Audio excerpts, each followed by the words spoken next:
State of Origin decided tonight, and you can all up your winnings here on the Milky Bar Kid into the Blues tonight. The Milky Bar Kid's going to win it in a romp, and he's running in race 8 at Rosehill on Saturday. Why not? That was easy. Welcome to Bet Doctor Behind the Curtain. Look at how pro punters operate. I'm your host, Scoot. I'm joined in studio by the effervescent John Walter. Mate, are you supposed to be blending in with the greenness of the green background there today? This is no one can see it at home, but you're looking a bit green under the gill. Everything all right? No, I'm cast. I got a little bit of food poisoning last night. I've narrowed it down to camembert cheese or some gyozas, and I'm death warmed up. He doesn't want to talk about it, but I'm going to keep bringing it up just to hope that I can bring something else up. I'm on fumes, and disappointingly, I won't be able to make it to the Blacks of Fate Calcutta at the Brecky Creek Hotel. So Ryan Spice and the Big Cat Leopard, Benny Cray, and all the boys will be there.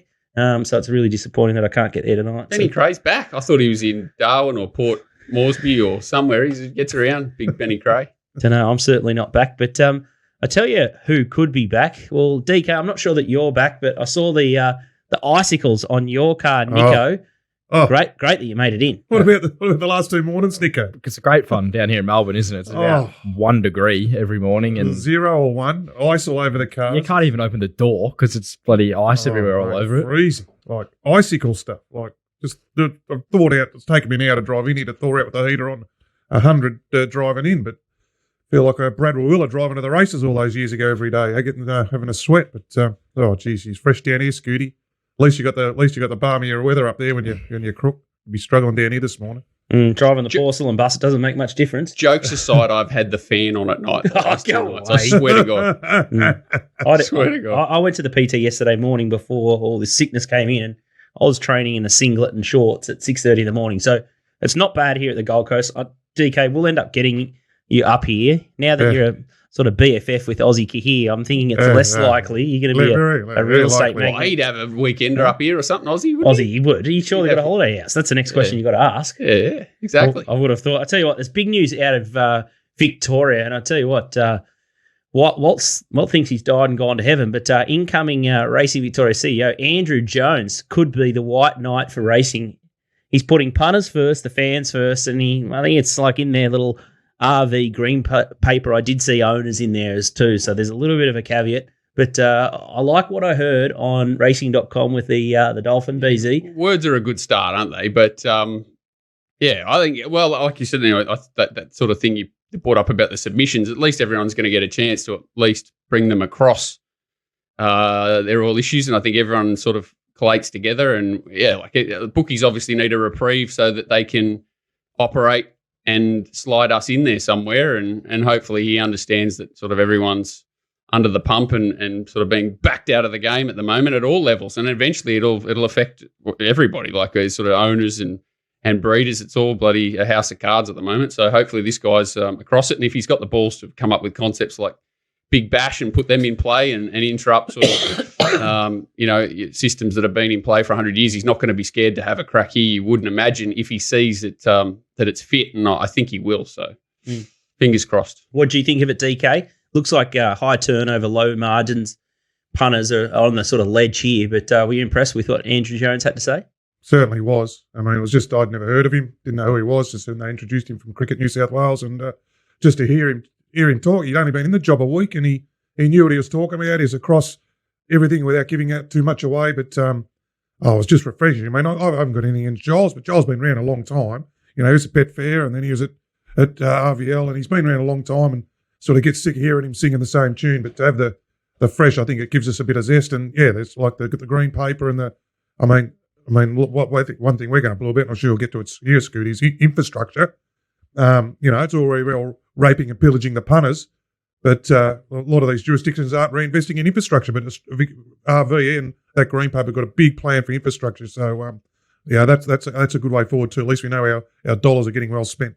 Exactly, and you can already see the sports bets, and I'm not sure if TopSport are doing it, but they're starting to hide Queensland Racing from their next to jump. I guess they're throwing a couple of grenades back over the fence to try and decrease turnover on Queensland jurisdictions, which is interesting, I find. But I think you've hit the nail on the head there, DK. Ipswich yesterday was called off, all because someone's left the sprinklers on, and I think all but 2 races, the area that was affected wouldn't even come into contention. So they could have probably raced but Probably they're probably hiding 6 it. times. Like, we saw Ipswich there a few weeks ago. They had 4 mil and it was a 7 or an 8. Like, obviously there's an issue there probably anyway. You know, like I'd be surprised if they didn't move.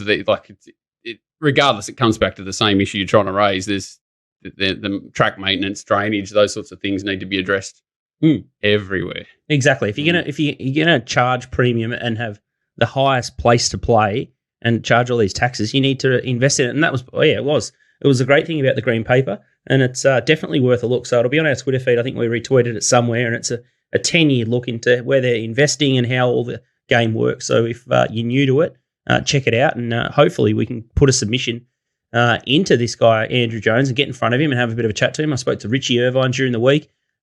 This punters union or punters committee, I tell you what, starting to get a little bit of legs. Walt, there's a couple of big punters and big names that are keen to sort of rally around it and make sure it's just not all the messaging coming from, I guess, the breeders and the owners and the PRAs. I think it is about time that the punters have a voice at the table and they can hear some of our pain points, because I guess we all want the game to thrive. It seems like it's thriving, but if you can't win on the punt, I tell you what, it may as well be a poker machine. Yeah, and I think it's probably as far away from thriving as you can possibly have it, and that's the problem. From your but that's the problem. I think that's the problem, that 99% of the people out there think the game's thriving, prize money's going up, whereas it's just coming to a critical point where, and what we need to do to slide in. So at the moment, corporates are, throwing a few grenades back. They're showing their hand that it's a waste of time, the business that in these areas where the taxes are going beyond a point of a joke. So, from a punter's perspective, okay, we've probably had to deal with, instead of getting $5 about a horse, we're getting $4 now. If those taxes come in, we're probably going to get $3.50. And as you said, like high turnover, low margin people, they're just basically out of business.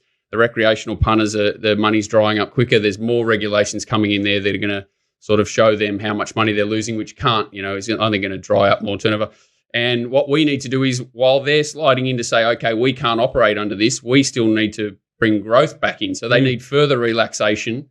And if they're not aware of that, if they just bring it back to a point where the corporates are happy, that's not going to help punters. So we need to get one step further, allow it back in so, everyone can start turning money over and it's fair for everyone. And I think this fella is our chance at that, because, it's closed doors to most other areas at the moment. Well, yeah, and that was pretty alarming yesterday that Canberra increased their POC tax and they didn't even email TopSport, which is, and I guess, honestly, what have they got in regards to like what leverage have they got over the industry? Like, you'd say, I think at a quick talk to someone, they might be under 2% of the nation's turnover and maybe client holders. What if they just shut them off? You could just lock them out. Goodbye. And they don't have funding from New South Wales or anyone else. I was sort of looking at the tweets last night. So it's a big play for them to just like throw a bomb, not consult anyone. As you said, like TopSport, they may not be the biggest, but they're in the top 10.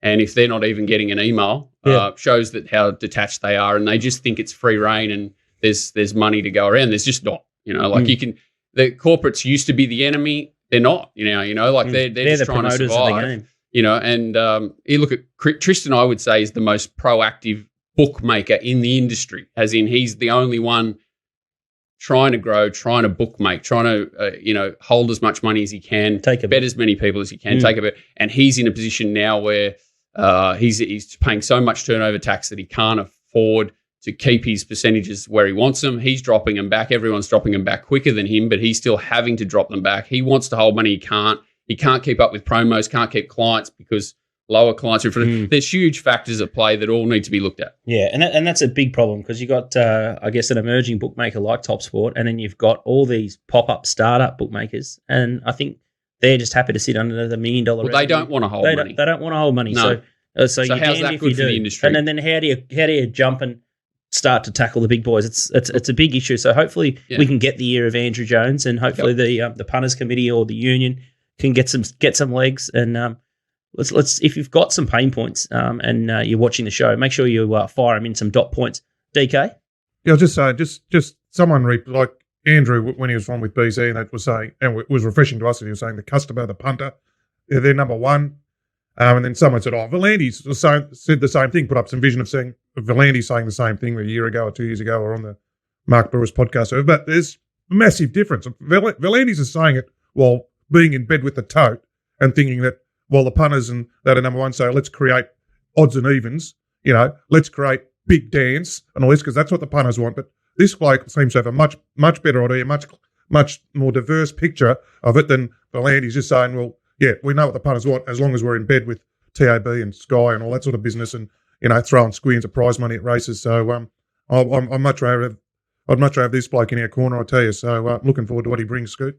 I agree, and I think if odds and evens was so good, show us the figures and the data in that, and I know exactly that. I know it's not flying at all, and there's other products that are absolutely killing it. So it's just a bit of a mirage. And levels of punters. Like you've got from problem gamblers to recreational to people who are in that 0 to 5% loss of turnover, which should be good clients that now aren't, to people who are semi-professional, to people who are trying to make a living from it. And we all need to try and coexist to help make sure the whole industry thrives. And that's, I think that's the problem, that other people think there's not a problem. There's only one sort of punter. It's a recreational. There's not. There's many categories of punters, and we all need to be able to survive. Exactly. All right, let's talk ponies. Nico, we'll go to you. Giga Kick or Giga Kick, is he the real deal off what you saw at Flemington? Yeah, I think he may be. I think he heads to the Vane Stakes in a few weeks. Looking at him there in the yard, I thought he had a lot of improvement to come. He sort of only looked sort of 80% fit there. So I would imagine he'll take good improvement out of that run, and sort of he rated well enough there on Saturday, looking back at the punting form data. So yeah, I would think he improves off that run. He's probably very hard to beat in the Vane Stakes. We've seen a lot of good sort of 2-year-olds step out. Sort of the last few weeks, we got 2 good 2-year-old races there at Caulfield on Saturday. So it's starting to heat up here late in the season. Spring is kind of right on our doorstep here in Victoria. There's a lot of good horses sort of back at the trials. I think Anamo's back at the trials up in Sydney. So DK's horse there. So it's although it's freezing cold, it is starting to heat up a little. He looked. I just had a good look at Giga Kick, and Ollie came back riding last week, I think, and he just started riding grouse. Straight away, he's winning races at Bendigo and Geelong and whatnot. Beautiful rides, and then I think that second horse, Lasars or whatever, like he rode Inspired Race on it to get up, truck Giga Kick and sort of chase it, which might have made it overachieve a bit. There's such a good ride. So I think Giga Kick is, but one, the goat's back in good order. One for you, Scooty, the goat, and Giga Kick. Yeah, I think they're going to reap the benefits of giving him that break and not going to the Blue Diamond. Good to hear that Ollie's back. I just like to steer clear Ollie the short odds when there's not much on the line. Nico, have you got out of the cupboard yet from Freedom Escape? And nice little second and third there from you boys. Permutation looks like a horse to follow as well. But, oh dear, Nico. He set some sort of task and, gee, flew late. Yeah, he probably should have won. Permutation was a really good run as well, DK. I think they've sort of run out of 3-year-old maidens. Anything that's 3 sort of running in town or something like that. Yeah, so. Why couldn't he take it to a 3-year-old mile maiden Permutation? Now it's ruined. It's ruined for me. It goes to a maiden and be 2s on or $1.80 or something. Or he'll keep going in 3-year-old races. Anyway, but I was glad, at least hopefully some people backed it each way or got tricks or backed yours, Nico, whatever. But they run well. They improve. Definitely horses from that camp improve into their preps. They are legless. His stats are legless, but I think Foreman, Pete Bruschka, first starter and first up, they're just they're not there. And once they get to 3rd, 4th up, they're really hitting their straps, particularly when they step out and trip. Yeah, it was a tough sort of few hours there at Flemington with Freedom Escape into Pitchinun, who runs second at 18s. Just got nailed late, wasn't it? Yep, and then Through Irish Eyes, who was just that was fair task in race number 4. Yeah, I heard a summation. I watched that race and I saw what happened. But they said, I think Craig, they interviewed Craig after the race, said, there's been a robbery reported. You just got away with, you just stole that race. You'd be wearing balaclava. The slowest Flemington 2800 metre race ever, I think. And he sort of said, and he explained it. He said, well, because of the wind, racing patterns of the others and, that wind around the side, no one wanted to take off early into that breeze and chase him.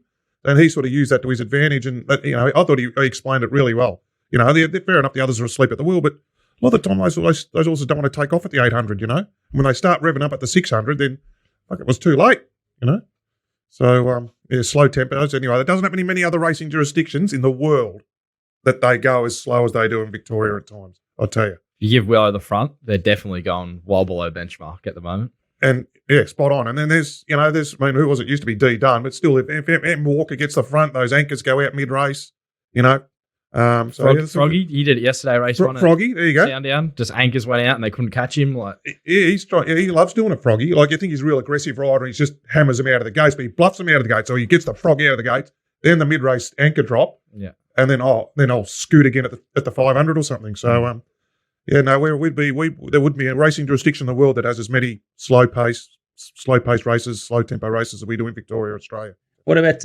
interpretation? Aussie Kahir's horse, is he a Melbourne Cups prospect, DK? You got the inside word there? I didn't. I did the Sundays like at Aussie. I'd see him Friday night. He comes, he wear footy train, and then he comes in the rooms. And he came in last Friday night. I got a kid in a candy shop. Like, you wouldn't. I'm just sort of getting to know this bloke, but hard to find. I thought it'd be hard to find anyone who had more passion for the caper than me, Nico. But he's got me covered by panels, Aussie. You know, like, he came in Friday night and he said, "Oh, I've been shopping this week. I've been shopping. I've rung Johnny O'Neill and the boys. Have told him to start selling things, round up some cash." He said, "Oh, we've spent some money this week." And I said, "What have you bought, Aussie?" He said, "I bought this and bought this from the UK, bought this from France, bought this and that, and bought Loft and whatnot." So, and then we said, "Oh, what do you think tomorrow?" And he said, "Well, we're just not sure. Like, everyone's not too sure. You know, I think he'll run well. We're just not sure what he'll do, that horse. Obviously, he's best over more ground." And geez, he hit the line good, Nico. He hit the line exactly how they wanted to. I saw him Sunday morning again. I said, "Geez, that horse finished off all right yesterday, Oz." And he said, "Oh, just what I wanted to see him do that first up, you know." And that's not how he raced overseas. Overseas, he was sort of an on-pacer. He didn't show a big turn of foot. So maybe the Mar Eustace training style, they're sort of adapting different ways. But I would imagine when he sits up on speed and can still show that turn of foot late and maintain a gallop, he'll be hard to beat. And sort of staying races coming up, whether he's a Cups horse or not. Like, he's in the right camp and he's on the right track now. Well, they're going early in July, isn't it? Yeah, but they did it last year with Grand Promenade and those sort of horse Persan. Like, they just love getting the legs into them. Yeah. Like, he might work his way to a Bart Cummings winner race like that and not run him for a month before the Cup. Like, that's what they did with Grand Promenade. Like, that's just the way they sort of are. So I don't mind the profile. Just a little pipe opener either in July. And he's a 3,000 metre horse too. 2,000 metre. I don't mind that. I think it's doable with these new training methods, and who could doubt him after what they did with the Totsu? I know he's a bit of a freak of nature, that horse, but those rolling hills down the Mornington Peninsula, fantastic stuff. The Mar Eustace camp. What else is fantastic is the Manscaped, the weed whacker for the rolling hills of my beak, so it clears all the debris up there. Well, I had the big dog out last night. Not going to go into too much detail. They keep their breakfast down, but I had the Victor lawnmower out last night. Mate, what I love is the battery life. That just keeps getting me. I just keep running it as long as I can without charging it. Yeah, we spring around the corner. You just want to be a lean, mean machine. So make sure you head to Manscaped and get the 20% off deal. You just type in Little Birdie, and the missus will love you and love you even more. Big show today. It's going to be a great show today. It already has been a big show, but is Don as good? Not selling salami, but we've got a new player. We've got Anthony Don, ex-Gold Coast Titans. Oh, he's a cult hero up here at the Goldie, but we've lost the soldier, we've lost the mug, and we're replacing him with the Don. Well, at least I just like that Mug's on to bigger and better things. That's the main thing. As long as Mug's going up the corporate ladder, that's all I like to see, because we're often a stepping stone, and it's good to see that the Mug's gone in the right direction. Yes, we lost Sammy Todd now at Sportsbet. Yeah. We've lost a few. Shane Adair at Ladbrokes. Well, at least you set up Sammy with the great man BZ. Is she a South supporter yet? I don't know what. She's a mad Carlton fan. She's a mad fan. She's often in the members there. But Anthony Don, he's going to give us his Don's best each week. So I think he's the highest scoring player of all time for the Gold Coast Titans. He's a weapon on the park. And 6 tries. He can back it winners too, can't he? He can. I think he scored more winners than he scored more tries, but he doesn't mind a trial. He's a big trial man, mate. He actually contacted me the other day asking if I could get footage for the Walker non-tabs. So I'm saying he's a man that leaves no stone unturned, and he was betting at the picnics on Sunday. So he is a man of the people. He will get along just fine with the rest of us. He's very sick, and we're going to have to start a product. Don out wide, DK and Don out wide. Very out wide, like wide. Walcher, I've never heard of some of these. What's the pop on Walker non-tabs? Tell you what. Oh, my God. Winners pay the same? I tell you what, they're sort of Steve Fletcher areas, those real obscure little Fletchy models. So, no, I don't mind that. Well, 152 games he played, 340 points for the Titans. So the Donnie, it'll be Don's best. So good night, Muggs Moral. We wish him the best. With Mug, I think he done a great job for us. So well done, Mug, and a big thanks. So we got him on live, and then he gave us the lemonade, which is interesting. Who thought? Everyone thought he was up here for the Grafton Carnival. He was here to sign a bloody a mid-year trade deal. Unbelievable. Anything's possible. I'll believe anything at the moment. The world's so crazy. I'd send to Don that picture of that photo, the 2021 remark. They do a trading card for the retirements in NRL, and he got a start. And he said, "Did the Racing New South Wales send you one?" And I was like, "Oh, straight back." So don't worry about the Don. He'll be holding his own. I was wondering if we get any compensation, like AFL style, for the mug. What did we get? Yeah, that's right. What, there was obviously a little little brown paper bag for Scoot here from the new team, surely. Well, I don't know. It's I was sort of blindsided by it all, but that's what happens when you got a big star and a big name on the books. They don't tell you. I'm tipping Sydney Swanson, ring up Hawthorn and say, "Hey, we're going to steal Buddy Franklin." And it was weird that it didn't rumour. Like the rumour at the moment is, Munster to the Dolphins. I thought, at least we would have picked it up on the somewhere. It was very quiet, very backdoor deal. Sad to see him go. But speaking of Munster, John Walter will be previewing some Randwick. The closest I think you've got to NRL, Walt's probably licking the Cam Murray poster on your bedroom wall, wouldn't it? I was lucky it was that last game. Like, he's been knocked out in the first minute twice about his last 3 big games, I think, Cam Murray, which makes it hard for me to enjoy the game because I'm sitting there worried about Cam. What's happening to him? Should I be going on a plane, helping him out? What can I do to help the family? But no, I'm a big Cameron Murray fan. We're forcing Walt to preview 2 races at Randwick to give you some one's a sort of reverse insight. preview and one's a forward preview. And I tell you what, you've stitched me up big time with the race that you gave me to have a look at, but we'll get to it. TopSport Steamers is a few familiar faces on today's list, which is brilliant. But first, we've got Nico at Caulfield. Speaking of Caulfield, I think they just got a renewal in the post the other day. So if you haven't renewed your Caulfield membership, maybe you should. It's elite there at the members. And I tell you what, I was happy to pay up yesterday, even though I'm up at the Goldie. I'll make sure I get down there for a couple of meetings. Don't look at me like that, Walt. Caulfield, what is that, a backup plan? Is that a parachute? What is that? No, I just go. I'll take DK, Terrace. Yeah, that's the go. That's the go. DK and maybe get Darcy back and a couple of her mates back to the show and go to the Caulfield races. On the bigger and better. Hey? Not the bigger and better player. Nick on the yard, we can just wave to him while he's still hard on the tools for us. But love going to Caulfield. So make sure. She bounced off the show, Darcy, didn't she? Go for Miss Australia or something, isn't she? Yeah, exactly. Now, Darcy. So if you come on the show, eventually you'll kick. I'm not saying when, but you definitely will. Walt, you were just blankly staring. You may never kick. Just searching for the light. TopSport are family owned and operated, so there's no more bookie, as Walt said, determined to grow the game. So make sure you open an account with TopSport and get on board with them. You don't want to support the offshore operators. That's another point. All these corporates, they're owned by foreign interests, so you may as well keep the money in Australia. So wake up. This is what we need to do. We need a bit with TopSport and help them grow.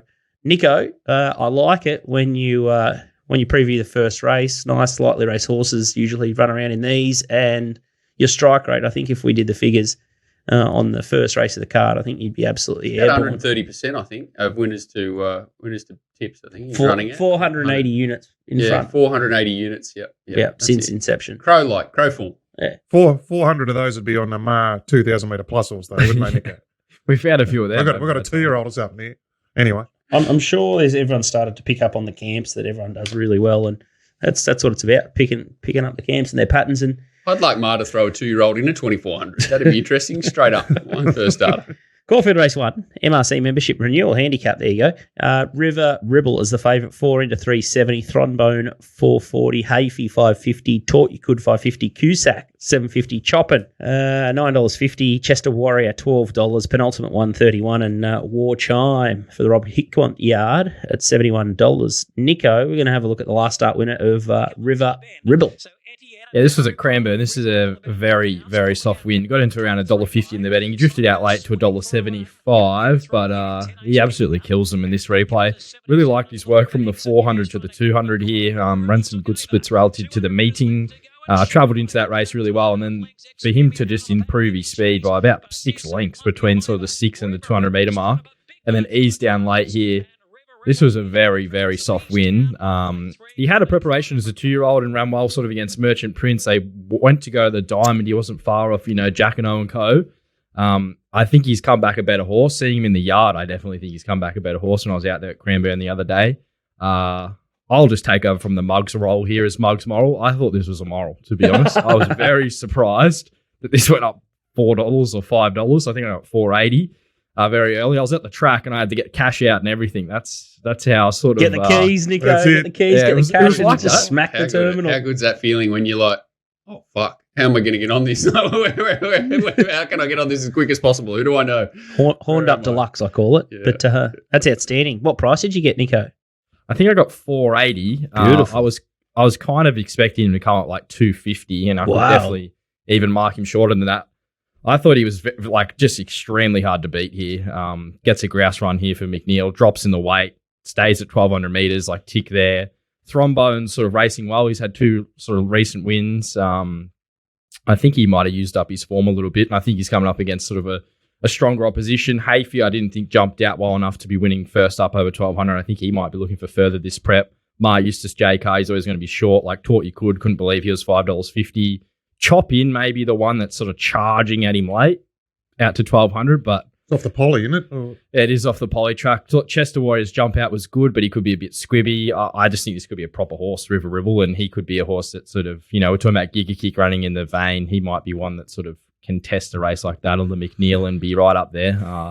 370, I'm betting up. I think you're on the right tram there, Nico. Good that you've gone and seen it too, like a horse coming back as a 2-year-old. Big advantage that you've gone out and seen it, and he's made like physical improvement. I love that.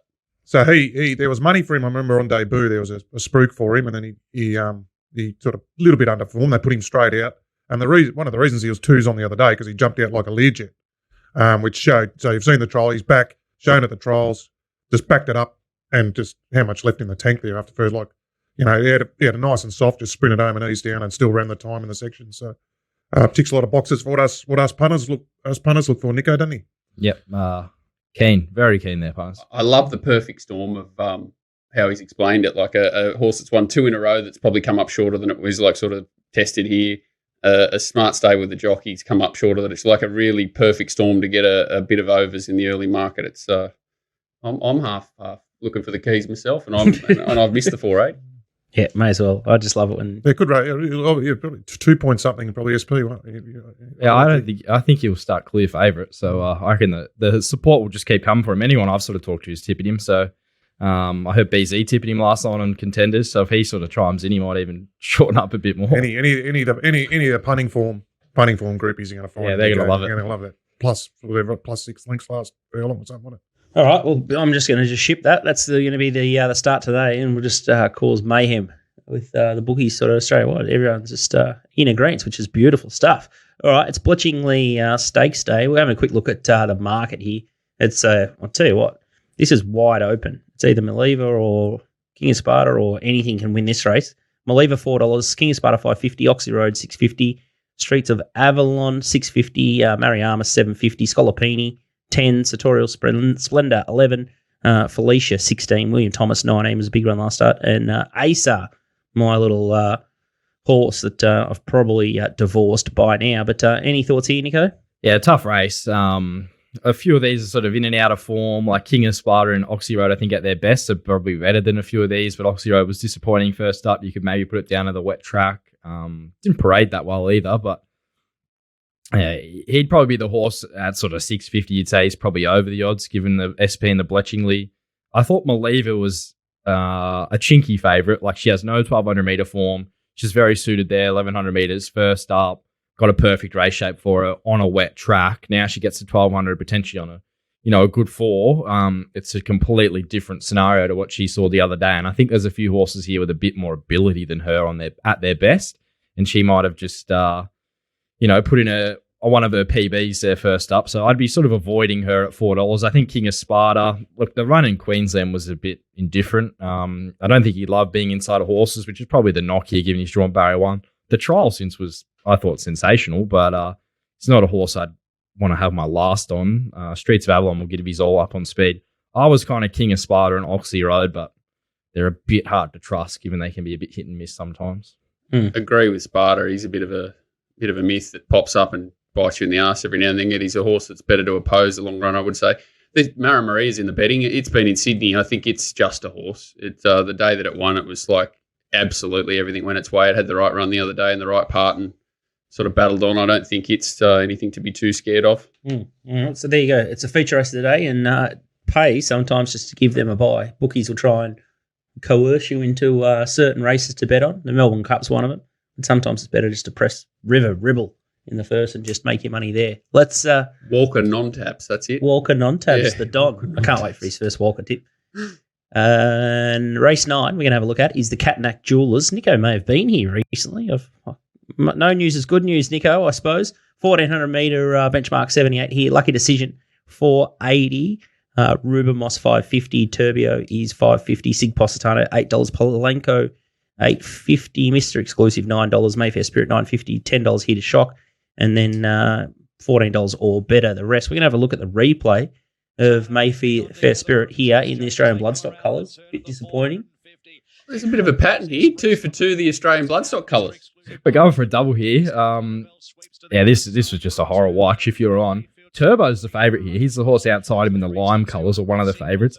Mayfair Spirit has absolutely no galloping rooms, and alongside him, I would have thought if he got out, he would have run straight past that horse, and Turbo's sort of well in contention in the market here at $5.50. He's $9, Mayfair Spirit. Jamie Carr goes aboard. He just had no luck whatsoever there. I thought the jump out leading into this prep was very good. There's a bit of sort of stable mail that he's come back maybe a better horse this campaign. And I think off what we saw in the jump outs and then that first up run where he wasn't allowed to show what he had. But I think if he had it got out, it's a bit of guesswork. I reckon he would have been right in the finish there. And it's not much stronger race this. I thought with Jamie Carr going aboard, that's probably a positive jockey change for McNeil, given she can maybe get him to position a bit closer. Barrier number 8 looks like he gets one of the runs of the race, sort of just midfield blending into it. If he gets a bit more luck, I reckon he's right in the finish in a race like this. Like you go back through his form last prep, he did beat Jojo Was a Man, or Is a Man, I think it is. Walt would have a lot of sort of thoughts about that horse, given it's sort of racing it up in Sydney and sort of raced its way through the grades. I think it's favourite for a listed race there on Saturday, and he beat it last prep.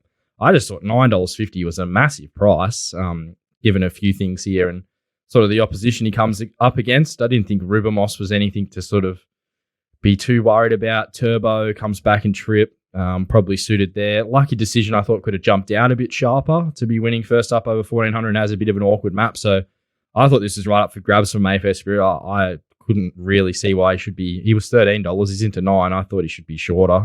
You could definitely make a case he could be $6 or $7 here for mine. I thought, and the other horse I want to have a mention is Here to Shock. Might not get a run, but he gets Jet Stanley on for Brent Stanley. So they're obviously going to be trying pretty hard there. And he's not a wet tracker, this horse. He's had 2 runs first up on wet tracks and the wheels just sort of spun. He hit the front a long way out at Sandown and just didn't let down. I think getting back onto a much firmer surface will be suited for him. 1/3 up last prep. If he gets a run at $10, he definitely won't be a loser. But yeah, Mayfair Spirits is the best value of the day, and I thought we'll be right in the finish here each way. We had. Mayfair Spirit. The only thing like that, Ruben Moss, I would say Jojo's a Man is probably a more progressive horse than Ruben Moss, which is $5.50. So that's the only thing that I could sort of rule a line there. So it sounds all makes sense. Everything makes sense. Outstanding stuff. If you want Nico's action, it's $25 a week for Wednesday and Saturday Metro prices. So you're getting some Manning Yard mail via Telegram. Pardon me. It's like being there on track, and you get Nico's insights from his his trials, and his punting form data and what he sees in the flesh, and he can calculate what to bet there. But it's time to talk Randwick. Is there any rain bombs forecast for Randwick? Yeah, a bit more. It's a 10 though, so at least, it's the only ways down. It should be good. They'll race. The first race we're going to have a look at is race 5. It's the Quay Clean benchmark 78. It's over 2,400 metres. We love 2,400 metre racing. The Milky Bar Kid is favourite, $2.35, coming off a very short SP, $1.05 in the match race. Yeah, just Surreal is $7. I don't know if I've pronounced that right, but anyone that's Big Drizzle or something. You drizzle. It's YGGDRASIL. I don't know why you do that to anyone. Drizzle or something. Maricopa is $7.50. Our candidate is $7.50. Oceanic Flash is $10. So United $10. Tinny Winnie $11, and then you got Phillipsburg at $12 and Black Queen at $16. Walt, can we get a market on the field to beat Milky Bar, which is kind of where I'm heading? It's. Yeah, I think if anyone saw last start, 2-horse race, $5, obviously. What did they go out? 31 lengths above standard. I think we spoke about this on last week's show. It was a midweek race. Sort of talk of the town. Look at and that. Have a look at that. The horse is absolutely just conked out. Ears pricked. Like, he just wants another lap. They went out 31 above to the 600 in a 2-horse race, and come home 41 below. So I think they come home in about 45 and a half seconds. No one has come back to me with a slower last 600 in the history of racing, like on a flat race. So what do you say there? It's probably the worst winning ride in the history of racing. That's probably one thing. But what does it do to the horse? I did check in a couple of days after, how is the horse? And they're like, I just got a bit of silence. So obviously didn't thrive through the run. And I think it's the 105 SP that's got it up to 225. You're trying to work the race out. Like as you said, it's very open. Idris, like a very one-paced horse, come off the win last start. It'll just keep coming. Maricopa is very similar. Our candidate found a nice race last start, but hard fit and you know, it can race well. Tinny Winnie's had put in a couple of funny ones, but it's got McDonald on it. It's one of those Waller ones that could improve. So United's ready to win. Oceanic Flash is ready to win, and Black Queen's ready to win. So I'm not sure what camp I want to be in at this stage to beat it, but I'm very confident it's probably, you know, closer to a $6-7 chance than a $2.25 chance. Well, there you go. So as soon as TopSport open the Fave versus Field market, just barrel into the field against the Milky Bar Kid there. I think you're right, Walt. I think it's that short SP, and what I saw there, I spoke about last week. I didn't like even anything if it's I saw progressive, there. like, does that horse end? Does that run end most horses' preparations? I would say yes. Absolute gutbuster late. Okay, all right. The Winter Challenge is the next big feature here, race 8 over 1,500 metres, and the horse that Nico was talking about, Jojo is a man. He's $3.50 favourite. Oscar Zulu $5.50, Mugatu $7.50, Gold Trip $8.50, Snippy Fox $9.50, 11 Durston looks like Elvis. Was good 2 starts back $12, and Charlie's $14, and you've got much better the rest. Thoughts here, Walt? No replays. No replay. Here. I'm waiting for the replay. I'm wondering what you're throwing at me because you threw this race at me. So an interesting Gold Trip. I think it had to trial. I think they had to take it all the way to Albury to trial over 900 metres. What was that about? Any reason? I know it's a trained horse. Well, I think they had to cross the border and had to trial in New South Wales first. To cover whatever. Lines, because it's 384 days off, glue on, shoes on, nose roll off, one trial at Hawkesbury, 384 days. And the trial wasn't great. Like they gave it a fair rev and it chased it fast enough also, but it wasn't like if it taken one out of Nico's, it wasn't sharp enough to be winning first up, you wouldn't think. Mugatu's 427 days off, 3 trials, all of them terrible, I thought anyway. And I think like they went 1,000, 1,200, and the second trial was so average, they gave it another 1,200.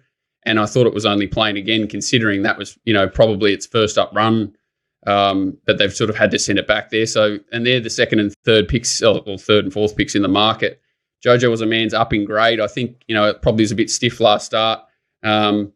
Last start, but you know, this is a step up. It's got to get 1,500 on a heavy, and it's short enough. And what's the other camel that's Oscar Zulu, $5.50. So I kind of went looking wider. You got Durston, who's 283 days off first up, changed from Ma to Waller. Was the trial the best of those 3? I thought it's like $12. I thought it was probably scarier than the other 2.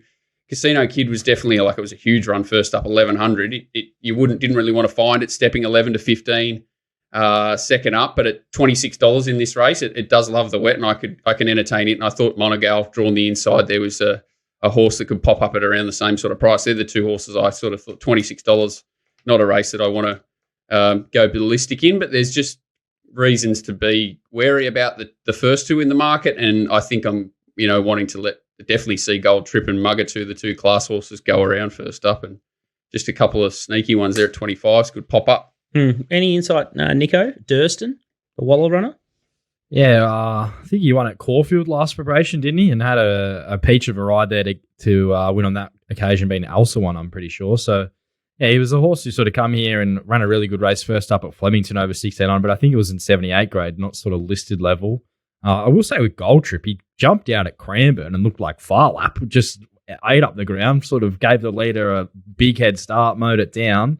And then he went to Albury and sort of they gave him a real good hit out. He was a bit weak through the line, so maybe that first jump out just took it out of him a little bit, and they needed to sort of blow the cobwebs out again. So, yeah, he's a high-class horse. I backed him in the Cox Plate last year, sort of all in and early betting. So, look, he's obviously high class, but I would imagine he's just there to sort of get back and hit the line. If he wins, he wins. But I don't think that would be the agenda, or Mugatu for that fact. He's probably in the same sort of boat. But I would have thought Chief Altoni would have been the horse to beat. He was sort of sounded like they were going to head to this race coming out of the Civic, and he hasn't he hasn't lobbed. So I'll be interested to see where he sort of goes to, given it looked perfect setup for him. But Just had a heart attack that I'd missed Chief Altoni in the race. I was like, Jesus Christ, I didn't even see it. But yeah, not happy.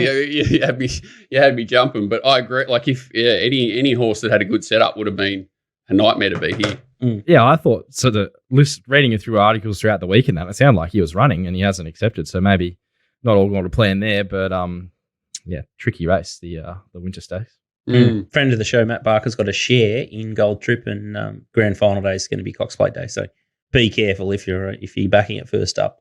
I would be surprised if neither went around. May scratch, depending on what the track's doing. Make sure you check out racingwatch.com.au. I tell you this every week. You'll get more of Johnny's insight. You get to understand his brain a little bit more. I'm still working it out, but maybe I should rename it rabbithole.com, Rabbit Watch or something. Yeah, I would have thought. So? Vulture Watch. Walker. Yeah. Didn't get a lot of sleep last week, so there was a lot of interesting insights coming through at 3 and 4 in the morning. Every week's different. It's definitely unlike any other. It is. Racingwatch.com.au, and you join the Discord. It's definitely entertaining. Righto, it's now time for Donnie's Best. G'day, boys. It's Anthony Don with Donnie's Best for the weekend. I really like a Chris Lees trained 2-year-old in race 3 at Noonan on Saturday. Its name is Pomard, and it's $13 and $3.70 a place. It was really good when it won on debut. It was green as grass, ran off the track, shied at the post, but still managed to win. It's since been gelded, and its 3 trials, it's ran really straight, so I think it's improved as a horse. I really think the $13 is a great each-way play if you can handle the wet track. If we're doing our ass on the punt, we can blast out in the last on Go Wanji. It's a back marker around Dooman. It'll be last on a heavy 10, so the $2.20 may be a bit short. I can hear the other boys thinking, it's a bit of a questionable bet. But when it zooms down the outside, wins by 3 lengths, you can go find your bookie. Good luck, boys. Tell you what, he's just sunk the boots in there with the go find your bookie down. But I didn't mind what he was saying about Go 1G, 2:15, a bit short early, so wait for it to drift. Tristan will take it on. What about Everyone will be looking Moss? to get out. Ruben Moss is in a Dooman and Caulfield. I love it. Don't you love that stable? And he's going hunting for a bit of value. Race 3, number 3, Pomard. $13 from the Chris Lees camp. So, as you said, big on the trials. He's done his homework. Very thorough from man. what I've seen, like every horse that he's kind of identified to me, he's obviously got a good eye for the trial. So I'm very excited about that. So there you go. The one chance. Dooman, Queensland and New South Wales seem to be the Donnies go. So he'll encroach on Walt's turf as well, which is beautiful. Absolutely. He's stepping on Turbo's toes. Yeah. A little bit too, and MacBet boys, I'm sure they don't mind. But Dooman, race 3, number 3, Pomard, and then race 9, number 5, Go Wanji. Go Wanji, find your bookie. Go Wanji, find your bookie. I love it. He might have to come up with his own little catch cry. Don is good. Yeah, he's going to have to find one. Yeah, he used to be the guy that revs them up. I think if you search Anthony Don, you can see him in the huddle in the change rooms revving them up. Yeah, it's good. He's a beauty. Great fella. So a wrap to have him on the show. TopSport Big Bets, the Steamers, where the early money's gone here. This is definitely not Walt's bet. Caulfield race 8, number 7, King of Sparta, 1,000 at 6. We've spoken about that one. No need to keep carrying on about that, but tricky race. Caulfield race 2, number 1, Manhattan Thunder, 1,000 at 3.30. Over to Unico. Oh, over to DK, maybe. Not too many horses win from last in the shoot at Sale, but he managed to do it there. Come around him. Like, they can save ground there. Like, generally, it's good to save ground there on the turn for him to come around and accelerate like he did. Was the win of I marked him as a win of a horse going forward. There's a few progressive in that race, though, isn't there? Yeah, you got Boogie Dancer. Boogie Dancer's there. Donald beat Jenny Jerome and then won again at Sound. Went better with it. Gets better with cover. But she keeps missing the start. That's the problem with Boogie Dancer. Well, Meach got her out of the gates at Donald and just said, I'll just go win. I've got to roll forward to win this race. Yeah. Did a Meach thing. Then Jamie missed the start. Yeah, missed the start badly at Sandown. It's going to be a better horse with cover running on like it did at Sandown first up. But anyway, she's progressive. Got the figures. She can zoom. Yeah, I was a bit great up there. I didn't know which way to go. I thought it's a 3:30 seemed. I thought there's a few when I just flicked through that race. Berkeley Square. Few. Just a bit of a nightmare there, getting over Legio 10, was it, back in the day? Yeah, it's a smart horse. Yeah, that was good. That was real good. Fair bring it up a night. But it won like it. And then Dan O'Sullivan after the race, very confident. This is a very smart horse, well related to one of his good horses. And it won like a real Berkeley Square. It is a nice horse. I don't know where I reckon it'll be a Flemington horse, but that was a big win. So yeah, there's a few. The other 330 seems. I don't. Yeah. Anyway, there's a few nice horses on the up there, but we'll see. Tread carefully, maybe. And the next one is race 6, number 6, Arnacore at $16. Walt. Jeez, you've sprung that one on me. I think that's one of Jean Dubois' horses. It's Jean Dubois, the French. Might have poisoned me last night with the camembert cheese. Some idea of who it's racing against. Oh, my God. Yeah. Oh, very winnable race. Colino, Purring Away, Deep Romance, the Himalayas. Himalayas. Seems to level quickly, Purring Away. Deep Romance was heavily flattered last start. Himalayas is going extra well. It's actually a nice horse. And Colino, not sold on it. So it's not a bad race. And you got our old friend there, And We Dance. It obviously looks a decent enough race to look around the top few, maybe. Yeah, I can't knock it. First up. Off a trial. Might ask Donnie. On a heavy 83. Yeah, $16. Definitely not knocking it. Outstanding. All right. That's the show from us this week. DK, you going to have a bet this week, or you get the gun out of the holster and go bang, bang? I am. Mildura. We get on a decent track.